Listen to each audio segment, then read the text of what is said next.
Berarti SOP, KPI, jelas semua itu clear ya Pak ya? Ya. Dan kesepakatnya juga bareng-bareng, sama-sama tanya dan lain sebagainya. Apakah ini juga berlaku ketika membangun slogan Jakarta Plus, Jakarta Kota Kolaborasi? Ya. Coba kita lihat dong. Coba dong. Ini yang kemarin ya Pak ya, yang belum berubah. Ya. Ini Pak, Bapak ingat ini Pak ya? Ya ingat lah. Oh ingat ya. kali. Sekarang udah bukan ini Pak. Ya. Mm-mm. Jadi gini. Gimana Pak? Boleh ceritain nggak nih Pak? Kenapa Kota Kolaborasi? Jadi ketika saya mulai bertugas, saya ini dulunya tidak di pemerintahan. Saya dulu di luar pemerintahan. Saya kan Udah kementerian gitu. Bukan. Saya dengan teman-teman ada gerakan Indonesia Mengajar, ada gerakan turun tangan, ada Indonesia Menyala, ada gerakan kelas inspirasi. Itu semua gerakan-gerakan yang kami bekerja sejalan dengan apa yang dikerjakan pemerintah, tapi bukan pemerintah. Oke. Ya kan? Karena bentuk support dukung program pemerintah. Membuat program literasi, membuat program untuk kelas-kelas itu kan sesuatu yang pemerintah harusnya kerjakan. Kami juga kerjakan gitu kira-kira. Nah, lalu saya dulu bekerja di organisasi internasional. Saya bekerja di think tank. Nah, saya melihat kota Jakarta ini penuh dengan institusi dan pribadi yang mau bekerja untuk kebaikan kota ini. Oke. Lalu di sisi lain ada pemerintah yang punya tanggung jawab untuk kebaikan kota ini. Iya. Pemerintahnya punya tanggung jawab untuk kebaikan kota ini. Jelas. Namanya pemerintah kota Jakarta.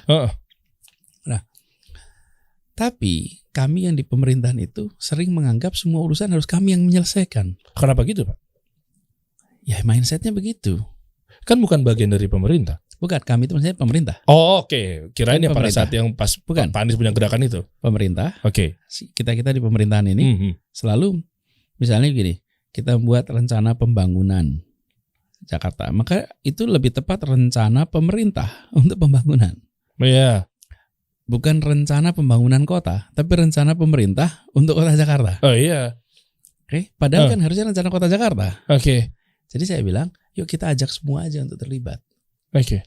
Sayang sekali, ada think tank sangat banyak, ada LSM sangat banyak, ada orang kreatif yang sangat banyak, ada startup yang sangat banyak, semuanya memberikan solusi untuk kebaikan Jakarta. Betul. Kenapa kita tidak bekerja bersama dengan semua? Sehingga Jakarta itu kota tempat kita bergotong royong. Membangun kota Jakarta. Nah, bahasa sekarang kita sebutnya namanya kolaborasi, kan gotong royong itu. Kolaborasi. Nah, jadi prinsip kolaborasi itu adalah bagaimana kita bekerja bersama untuk kebaikan kota kita. Bukan one man show.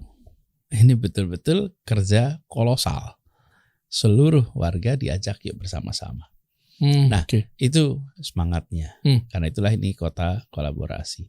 Dan tidak ada kota di Indonesia yang punya private sector sebanyak Jakarta. Tidak ada kota, nggak ada perusahaan sebanyak Jakarta. Kota, sebut aja kota mana? Nggak ada. Segede Jogja. Nggak mungkin lah. Lebih banyak kita. Nggak mungkin deh. Jumlah LSM terbanyak, jumlah PT terbanyak, jumlah universitas terbanyak, jumlah orang kreatif terkumpul terbanyak. Sayang sekali kalau pemerintah mengerjakan semuanya sendirian, lalu tidak melibatkan semua. Libatkanlah semua. Dan saya katakan di awal, Anda boleh setuju, Anda boleh suka, Anda boleh tidak setuju, Anda boleh tidak suka kepada gubernurnya. Tapi bantu Jakarta. I'm not asking you to like me. I'm asking you to help Jakarta. Meskipun gak ada apresiasi buat gubernur pada saat itu. Gak apa-apa. Karena yang dibutuhkan adalah kita kerja bersama untuk Jakarta. I see. Jadi ini kita untuk Jakarta, bukan tentang Anies. Ini tentang Jakarta. Jadi kemudian ketika kita menerjemahkan semangat itu dalam sebuah city branding, kami undang ahli-ahlinya untuk menyiapkan.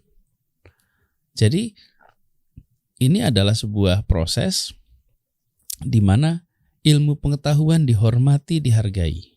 Karena branding itu ilmunya. Oh jelas. Ada ilmunya. Saya bilang sama jajaran waktu itu.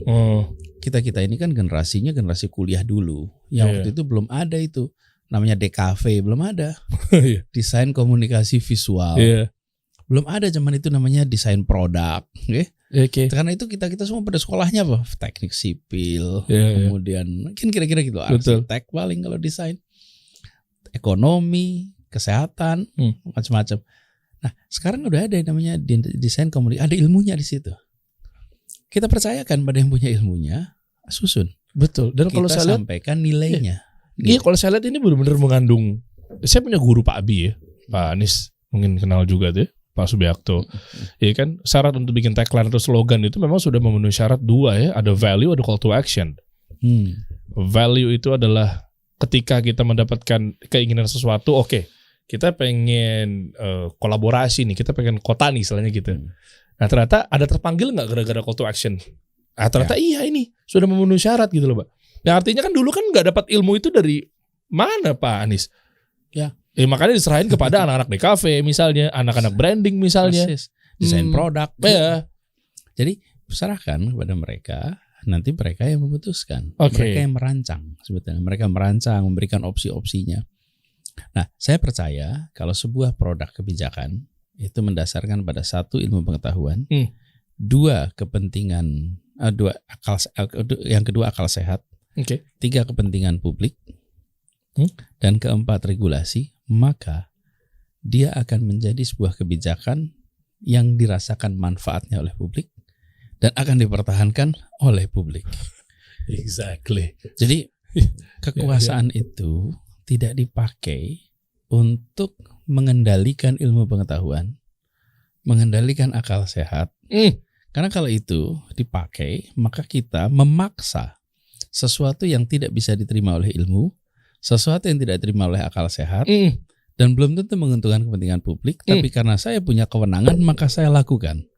Itu hanya bisa bertahan ketika saya masih punya kewenangan. Waduh. Ketika kewenangannya sudah tidak ada, maka ilmu pengetahuan, akal sehat, dan kepentingan publik akan menjawab kebijakan itu dengan yang sebaliknya. Nggak bisa. Karena itu kalau saya tanya kebijakan apa yang sustainable, kebijakan yang mendasarkan kepada ilmu pengetahuan, pada akal sehat, pada kepentingan publik, nah itu pasti sustainable. Setuju lagi, ilmu, betul. Kalau tidak mengandalkan pada itu, ya memang ada selama kita masih punya tanda tangan. Kalau tanda tangan udah nggak ada, hilang.